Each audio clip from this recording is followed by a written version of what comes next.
Basically, I can confirm that Boko Haram are now listed on the United Nations Al-Qaeda Sanctions list, 1267 list.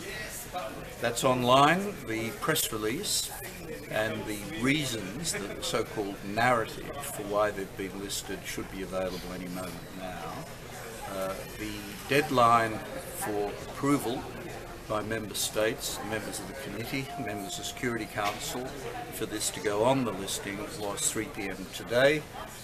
It's been a 3-day process since the listing was proposed late Monday night, and that period has passed with no member of the council objecting. This is a process we go through for all listings. This is a good result. It means that the Boko Haram are now subject to sanctions in respect of financing and arms supply too. Now, what will the practical impact of that be? Hard to say, but it's an essential step we have to take. We're obviously hoping that this will, and we will work to try and make sure that anybody supplying any material assistance to Boko Haram, whether funding or arms, will in fact be stopped, will be deterred by the fact that they too will be eligible for listing on the sanctions lists. Could you tell us a little bit about the links between Boko Haram and Al-Qaeda? Yeah, that will be set out in the narrative document that you'll get shortly, but there are a number of things.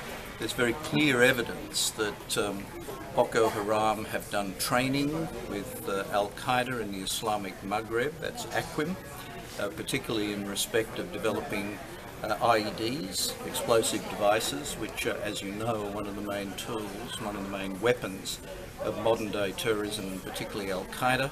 Extensive training in that area.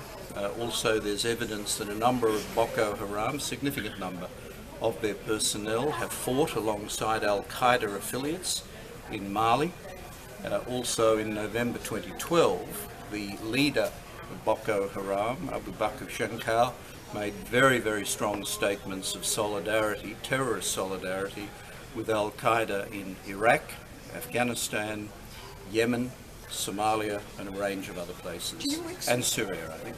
Do you expect individuals from Boko Haram to now be considered for listing? That we don't know. This is a first step. This is the most important quick step, gateway step to list the organisation itself. We simply don't know at this stage. I don't want to speculate in that area because we don't want to forewarn people. We have to be very careful we don't actually tip our cards and actually enable people to avoid what the potential impact, the deterrent impact of the sanctions should be.